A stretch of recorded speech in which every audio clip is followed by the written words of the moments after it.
Hey, Chef Walker, and I had an interesting question just posed to me literally a few minutes ago.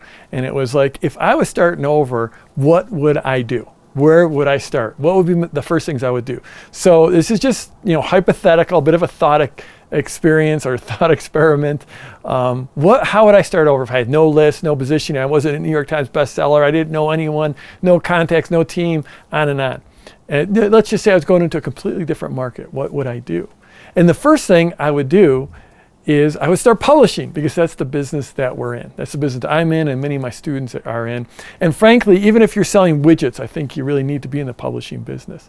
So I would start publishing. Now, where you start publishing will be different for different people. Some people are really comfortable on video or want to do video. YouTube's a great place for you to start in that case.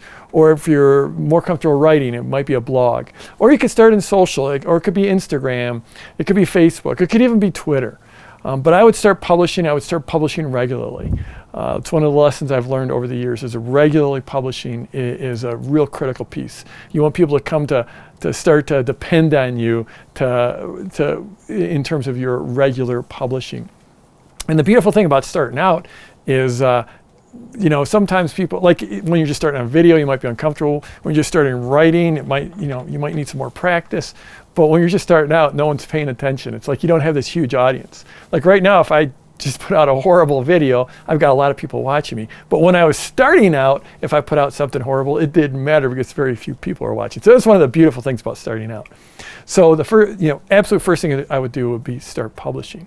The second thing I would do, and I would really do it at the exact same time, is I would start building an email list. Because even if you've got subscribers or followers in social, it doesn't matter, because you just don't have the control that you will have when you have them on an email list. I don't want to go too deep into that. I've got lots of other videos on my YouTube channel, on my blog, all about why you should start an email list. But it is the absolute highest ROI, biggest impact you'll ever have in your marketing is by building a list. So no matter where you're publishing, you want to push people onto your email list.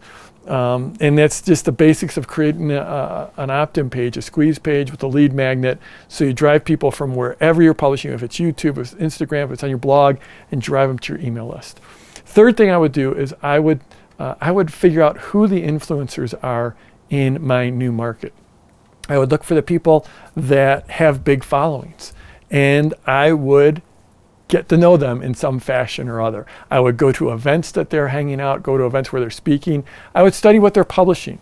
I would follow them on social. I'd find out what they were interested in. And then I'd find, eventually, after I figured out who they were and sort of created this list of the people that I want to create a relationship with, then I would find ways to build value for them.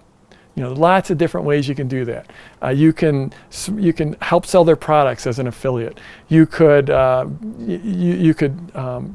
leave comments on their blog, comments on their social. You could share their stuff on social. You could just find things that they're interested in and be helpful with those things. You can help spread the word about what they're doing. But just find ways to become helpful to them, to become influential with them over time.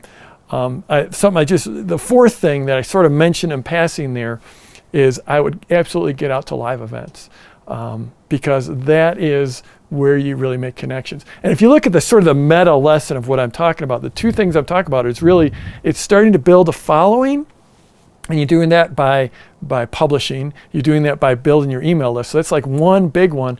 And then the other one is connecting with the influencers, the people that have already done the hard work and have already built a list in your market. And I gave you a few ideas on the ways to do that. The other big way is to get out to live events, because that is sort of where all the new movers and shakers are in whatever industry you're in. And when you can get face to face with people and really create a connection, that is like 100 times better than a private message back and forth. 1 5-minute in-person conversation is worth 1,000 messages back and forth on Facebook or Twitter or email. So get out to live events. So that's how I would go into any new market, no matter what the market is. And I have done this throughout my career. I've changed markets. I started off teaching people about the stock market. And then I pivoted a few different times. The most recently is into teaching people about marketing. Started in a completely new market. I didn't have a list. I didn't have a presence, but I moved into that market by doing exactly what I just told you. I started to publish, built a following, got to know the influencers. That's how I would go into a new market. So I'm Jeff Walker. If you're watching this anywhere else besides at my blog, head on over there. It's at jeffwalker.com. Subscribe to my YouTube channel. Give me a like on Facebook. Give me a thumbs up, thumbs down, whatever. Just give me some reaction. Scroll down, leave a comment, and let's go get them this week.